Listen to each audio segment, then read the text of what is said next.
Hello and welcome to our P&O Arvia vlog series. In this episode, we make full use of the promenade as the weather gets warmer. We experience some traditional Christmas entertainment. We discover why the 6th Street Diner is an absolute must. And be sure to watch until the end to find out why everyone's dancing around the Christmas tree. Hi, I'm Tom. And I'm Dom. And we are Tom and Dom Travel. And welcome to another sea day on Arvia. Hello everyone, it's Boxing Day here on Arvia and we have got quite a lot planned once again today. Very, very busy day. So we both woke up around about 9 o'clock this morning after quite a late night and a few drinks yesterday. It was Christmas Day, yeah. So well deserved. We actually decided to try the Quays for breakfast this morning. The Quays is set up usually in the daytime as 3 different stations. One serving fish and chips, the other Asian fusion, and the final one serving Yorkshire pudding wraps and Yorkshire pudding filled roast dinners. But in the morning for breakfast, those 3 stations turn into different things. The one that does the roast dinners is actually full English breakfast buffet style option. The fish and chips is waffles and pancakes, and the Asian fusion is eggs. Pretty much you can get the vast majority of items from the Quays in the morning, so you don't actually have to brave the buffet, because the buffet can be very, very busy first thing in the morning. So we thought we'd be clever and go to the Quays, and to be fair, it was a really, really nice experience. We got there around about 9:45. It does close at 10 a.m. for breakfast, so we just got in there. Yeah. And we had a lovely breakfast, didn't we? Plenty of room, sat in a lovely little, I don't know, like booth just opposite the Quays. A really, really pleasant breakfast. Yeah, it's much, much quieter there than the hustle and bustle of the buffet, so it's worth checking out if you're on board and you don't want to head to the buffet. And it does actually make it easier to get to different places around the ship because it is so central, so definitely worth checking out the Quays. After the Quays then we headed to the ice cream parlour because there you can also pick up Costa coffee. The ice cream parlour opens from 10:30, so we decided to get a couple of coffees from there before we did a little bit of filming for our ship tour. Now you can watch our ship tour. We'll pop the link in the description so you'll be able to see it there. Yeah, so we went inside and had a look at Sindhu, the Indian-inspired specialty restaurant on board. Really, really lovely space, nice, light and airy. Decorated beautifully, isn't it? The one thing they can say about Arvia is that when you're in a specialty restaurant, you do feel like you're part of that specialty restaurant, don't you? You don't feel like it's mixed into the other parts of the ship. I suppose apart from Keel and Cow, because you do feel very much hustle and bustle in the atrium. But the others, I think you do feel like you're in a special, separate area. After just having a look round Sindhu, we went out onto the Promenade Deck on Deck 8, and it's got to be one of the best promenades that we've ever been on. It's absolutely massive. It's incredibly wide, and it is a full wraparound promenade, which is absolutely incredible. So we actually went and did a couple of laps around the ship because the weather started to get even more warmer. Yeah, it's much better, isn't it, again today. So people have started sitting outside now and using the hot tubs and things. So it was definitely heating up. So we decided to chill out at the back of the ship for a while and just enjoy the views, didn't we? We did. Also had a look at the wave pool, aka swim up bar. It was a little less rocky today, wasn't it? But still giving the bar a good soak in. So it's definitely an interesting concept, isn't it, when the seas are rough. So we shall wait and see how it goes the rest of the week. Okay, after that it was already time for lunch. Yep, so we jumped on the virtual queue for the Meridian Restaurant, and as soon as we jumped in it, we got called to our table. So it was really, really quick today. Made our way down to Meridian, and we didn't have to queue, we walked straight in. Walked straight in. Really good. Much better today, I don't know why. but really quick service, wasn't it? So not too bad at all.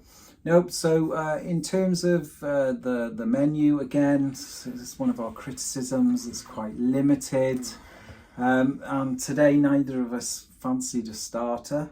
No, nothing there that took our fancy at all, really. So for my main, I decided to go for the cheese and piccalilli baguette, which was very nice. But the bread did look as if it could have been left in the oven for a couple more minutes just to sort of brown, but it was nice. Yeah, and I had the steak and mushroom pie. It came with a nice little crust on the top, didn't it? On a ceramic bowl. Really nice, actually. The meat inside was really tender, so that is something I would have again, definitely. For my dessert then, I decided to have the plum and vanilla fool, and it was really tasty. It had some granola in it, and yeah, really enjoyed it. It was like a mousse type thing with plums. Whipped cream, was it? Whipped cream? Yeah, it was strange. It was tasty. Yeah, and I had the praline mousse. It was okay. It was okay, wasn't it? All in all, we were in the Meridian for maybe 45-50 minutes. It was very quick lunch. We had a glass of wine each with our meal. And it was really one of the best in terms of service. In terms of service, yeah, we had a glass of Pinot Grigio each, didn't we? Because the white wine that we originally wanted to choose wasn't available. Yeah. So we had Pinot Grigio instead. But we do like a glass of Pinot Grigio, so not too bad at all. Yeah, so this lunch then has got to be one of the best for service that we've had. It's been quick, it's been efficient, and yeah, we really enjoyed it. We had to be out of lunch pretty swiftly, didn't we? Because we wanted to get a seat in the clubhouse ready for the Boxing Day Panto, which we were really excited about seeing, weren't we? And we are so glad we arrived at the clubhouse early because it was absolutely jam-packed in there. You could not get a seat, could you? We managed to just squeeze in on a two-seater table, but if we would have probably left it 10 minutes later, no chance. It was standing room only. Yep, so the Panto was Aladdin, and they'd hired or they got in an external little company to do the Panto, didn't they? Yeah. And it was so much fun. So much fun, yeah. The cast were brilliant, funny, entertaining. They interacted well with the crowd. To be fair to them, their budget must have been about 10 quid because there weren't a lot going on, was there? No. But they definitely made the most of it, and they made the show really funny, really entertaining. Yeah, everything you would expect from a pantomime, they provided it, and you know there was only 4 of them. And they did an absolutely amazing job, and the whole audience and the whole clubhouse were just in absolute hysterics. Yeah, fantastic. So I can't say go and see it on your cruise because you're probably not on at Christmas and there probably won't be a Panto, but if you are, look out for the Panto because it's definitely worth going to see. Prior to boarding, we wanted to, make our cabin a little bit more festive by bringing on board some decorations. Now, it's quite difficult when you pack in for a 2-week cruise and then thinking about adding sort of additional items such as, small Christmas tree, lights and things like that. A lot of people they've decorated their balconies, they've decorated their doors, and it does look absolutely fantastic. Yeah, and we didn't know how much space we were going to have, so we kept it really to a minimum.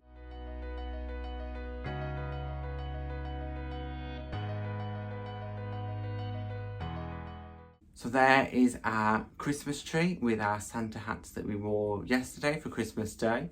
And it looks alright, doesn't it? It gives us something without taking up any space.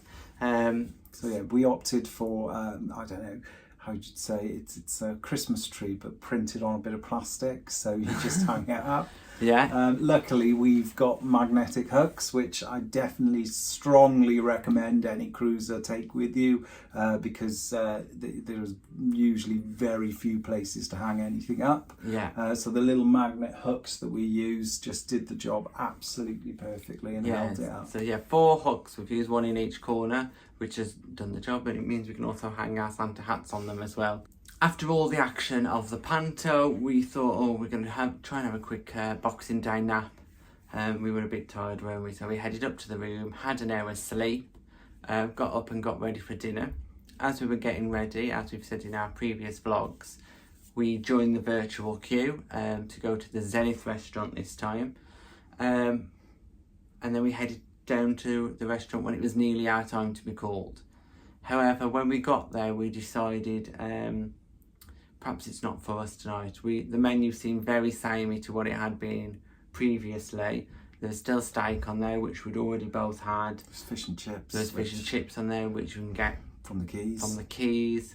And there was salmon, and neither of us like salmon, so it was a limited choice, and we'd already tried most of it. The menus are usually published in the corridor that you use to queue to go to the restaurant. So, you know, if you are ever curious or wondering what's for dinner, what's for lunch, you can go there and have a look. Unfortunately, they don't add this information to the app or the myholidays.p&o website, No. which is a little bit disappointing, really, because most other cruise lines on there, you know, they've all got some type of app or web page where you can monitor your onboard spend and make bookings and reservations. But most of them have also got additional information, like menus for the evening meals. And the other thing that's sort of really annoying, not annoyed us, but is the daily planner, the Horizon daily planner. Yeah. There's no way to find out what activities are taking place on board unless you've actually got the paper copy of Horizon in front of you. Or took a picture of it. Which is what we've been doing every day. Yeah, so that feels to us a bit old school cruising type of thing now, isn't it? Where we've moved on a little bit since then, especially over the pandemic. Yeah. Since we've come back to cruising, that we can now have a digital version on your phone where you don't need to worry about that. And they've obviously got the capability to do it because they can do other things. There is the option to view it on the TV in the cabins, but when you click on it to view it, it says, oh, please check the Horizon planner. So you can't even do that. No. Anyway, back to the Zenith restaurant. Yeah, so we decided not to go to Zenith. So instead we went to... Well, we tried to get into the Olive Grove. Yeah. But we were told there'd be an hour wait. So, and they turned off the virtual queue for that, so there was no chance of joining that. So we then headed across the walkway to the 6th Street Diner. And there was about half an hour wait for that, wasn't there? So we said, oh, well, we'll go and get a drink. They gave us a pager. Why they couldn't use the virtual queuing system, I don't know. So they did pager instead. So we took the pager from the 6th Street Diner and we went and sat down in the Amber Lounge where there was a live music performance going on. Madison was singing, wasn't she? An acoustic guitar playing. She was brilliant. So we sat down there, had a glass of wine, and lo and behold, not very long after that, the buzzer went and we went to our table in the 6th Street Diner. Yeah, and we've got to say this has probably been one of our best meals so far, hasn't it, in there? Phenomenal. Yeah. So the 6th Street Diner is a complimentary restaurant, so it's included in your cruise fare, and it's sort of styled in a 1960s American diner type venue. Everything on the menu sort of fits in with that as well, so it's all sort of classic American foods that you've most probably all heard of. So we managed to get in, and as Tom said, it was probably the best meal we've had on board so far. Yes, so to start then, I had tortillas, which actually were very small. I don't think any American has had such a small portion, but they were very tasty nonetheless. And for my starter, I opted to have the savoury churros with chili cheese sauce. I wish I'd had that, yeah. It's absolutely amazing. I would never think about having sort of savoury churros, but these were absolutely phenomenal. Yeah. And I could eat them all day long. Yeah, you give it a good go. And then for mine, we both ordered the same, didn't we? We both went for the rack of ribs, baby rack of ribs. Baby back ribs. Barbecue baby back ribs. And they were, again, absolutely incredible. I can't express to you how much we both enjoyed We them. really enjoyed the those. meat just fell straight off those ribs. It Yeah. was beautiful. And they come served with fries as well, and we had a little pot of barbecue sauce that we were dipping our fries into as well. Really, good. really nice meal. You know, if that was a speciality, they could quite easily charge money for that as its own speciality. Yeah. So well done, P&O, for including it, because it is absolutely phenomenal. Yeah, so both 6th Street Diner and the Olive Grove are included in your cruise fare. Anyway, but for dessert then, we went for 3 desserts to choose from, because we couldn't choose between them, could we? No. So the 3 desserts that we chose, the first one was the Brooklyn Blackout Cake. The second was the coconut and rum pudding. Yeah. And the third, which was a recommendation by the waiter, Yeah. was the fried apple hush puppies. Yeah, so all really nice. The fried apple hush puppies were like tiny little bits of fried apple Bread, yeah, like apple strudel type things, yeah, so weren't they? pastry with apple and deep fried, covered in sugar. Came with a little side of whipped cream. Delicious. Really, really nice. Well, all 3 were good, weren't they? So we finished them off, no problem at all. So definitely good. The coconut and rum pudding had bits of meringue and shortbread in, as well as coconut ice cream. Yeah. So to sum up our meal, it was one of the, as we said, one of the best so far. So we'll definitely be going back, and we'll definitely be trying it for lunch as well. So we've already done breakfast in the 6th Street Diner. We've done dinner, so I think we'll give it lunch a go at some point as well. What we also had in the 6th Street Diner was, we hadn't seen this on the signature cocktails. Is it the signature cocktail? It's for $6.95, and that was a Mai Tai. A Mai Tai, yeah. So we purchased a package a couple of days ago, and we've pretty much gone through the very small selection of cocktails that are available within the Ultimate Drinks package. Yeah. Ultimate. And on the menu in the 6th Street Diner, on the drinks menu, there was Mai Tai. So that's quite handy to know if you fancy something different other than the cocktails that you traditionally get in the clubhouse and the other bars. Yeah, it was, overall, really good experience. Would definitely go back.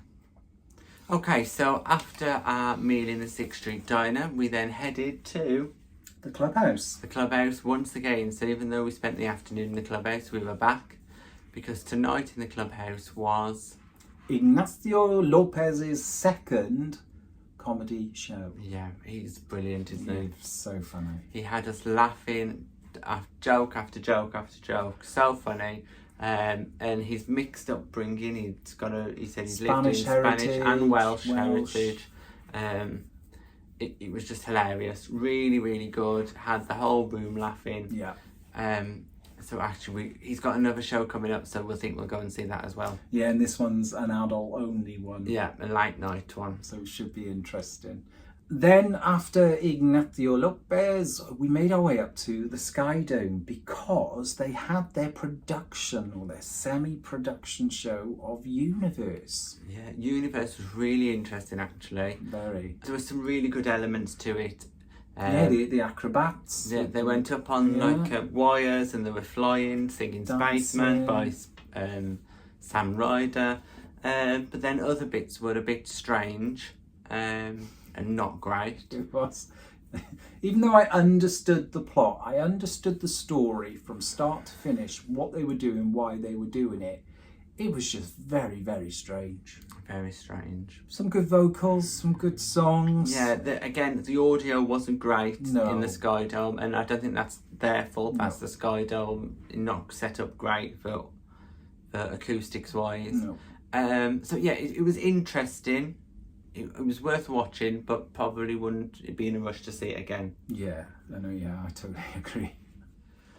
And then for the main event. For the main event of the evening, we then headed to the atrium for the silent disco.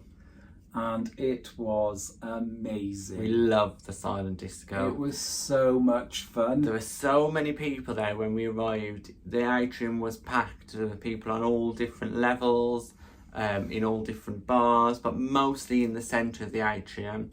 If you haven't been to a silent disco before, There's two DJs, each playing different types of music, and you have a set of headphones. Well, everyone has a set of headphones, and you choose between channel 1 and channel 2, and hilarity ensues, really, doesn't it? It's fantastic.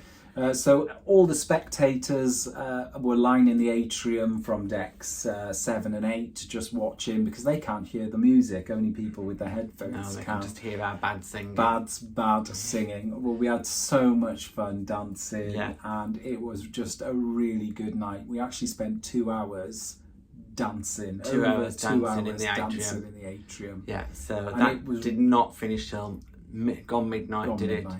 And it was a really well attended event. It wasn't obviously myself and Tom just dancing in the middle of the atrium. No, it was busy. Really it was busy.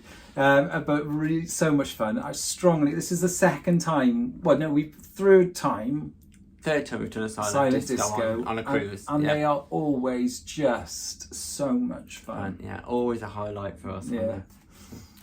So after the silent disco, we headed straight up to get a quick snack in the buffet. Again, we won't go into the choices or the buffet because it was just random. Very. Fortunately, they had crackers and cheese there. Yeah. So I had brie and some red Leicester, and it was absolutely beautiful. But yeah, not a great selection. But we wanted to head to bed, so that's what we did. We headed to bed straight after, because tomorrow is our first port of call. So it's been a hard slog doing 3 sea days in a row, hasn't it, over Christmas? Yeah. But we're looking forward to Madeira tomorrow, our first time visiting Madeira. So we're going to try, because we haven't pre-booked anything, but we're going to try and get on the cable car and go down in the toboggans. So watch this space. Yeah, there are meant to be quite a few ships docked, so we'll see how busy it is. So join us tomorrow for that. Thanks for watching our 3rd sea day on Arvia. It's been an interesting and fun day. If you've got any comments, just pop them in the box below and we'll get back to you. And please don't forget to like and subscribe. Thanks for watching. Bye. Thanks for watching. Please like and subscribe, and don't forget to check us out on social media.